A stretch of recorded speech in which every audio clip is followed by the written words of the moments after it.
Okay, so let's dive into the high stakes world of banking, where a single, really simple question from regulators ended up kicking off a quiet revolution in database technology. This is a story about hidden connections, about immense pressure, and how the need to be compliant forced a whole new way of looking at data. And it all started right here.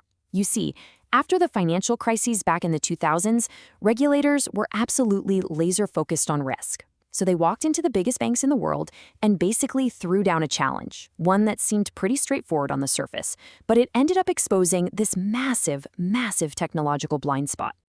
So, who was asking these tough questions?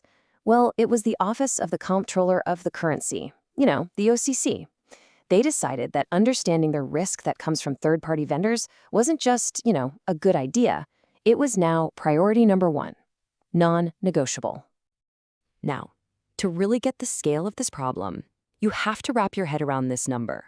A huge bank doesn't just have a handful of suppliers. No way.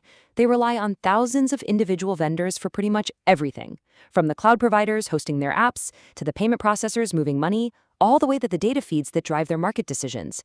It's a colossal, sprawling ecosystem. And this was the question at the heart of it all. Regulators weren't just asking for a list of vendors anymore. They were asking, can you actually show us how they're all connected? If one of these vendors goes dark tomorrow, what happens? Can you trace that single point of failure through your entire organization? And for most banks, the honest answer was a pretty awkward, no.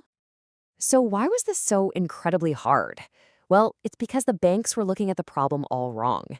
They were thinking in straight lines when they really should have been thinking in webs. I mean, really, put yourself in the shoes of a risk officer for a second.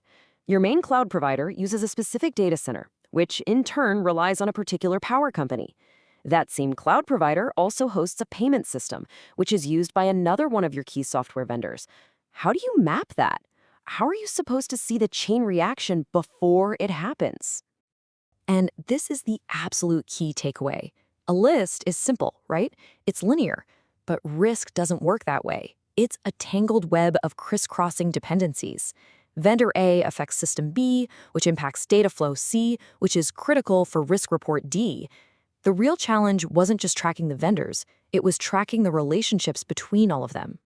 So this new reality, this web of risk, immediately slammed headfirst into a brick wall. The technology that banks were using was built for a much simpler, more linear world.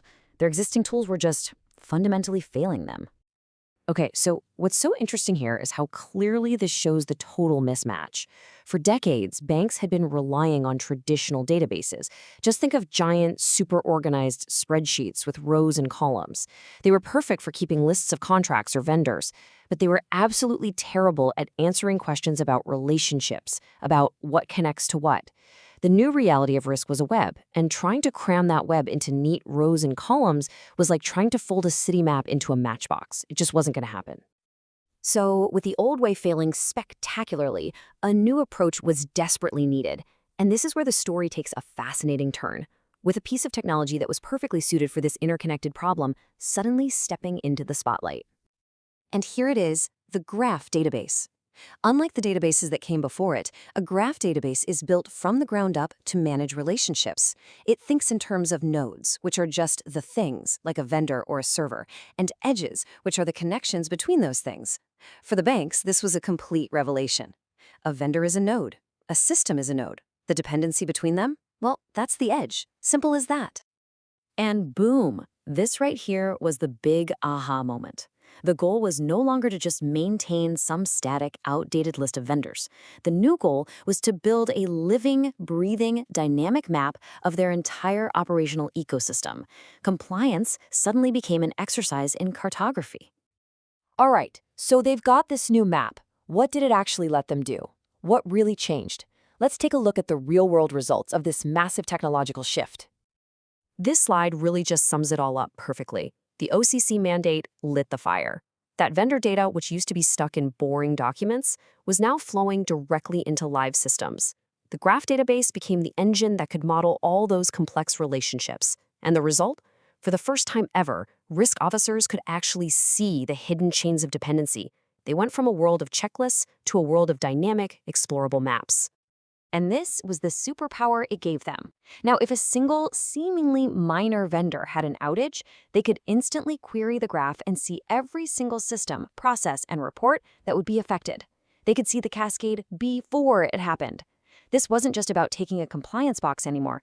This was about genuine operational resilience. So, when you boil it all down, what this story tells us is that what started as a really frustrating demand from a regulator ended up forcing a fundamental upgrade in how these banks understand themselves. It proved that in a deeply interconnected world, true strength and resilience don't come from your individual parts, but from a deep, deep understanding of how they all connect.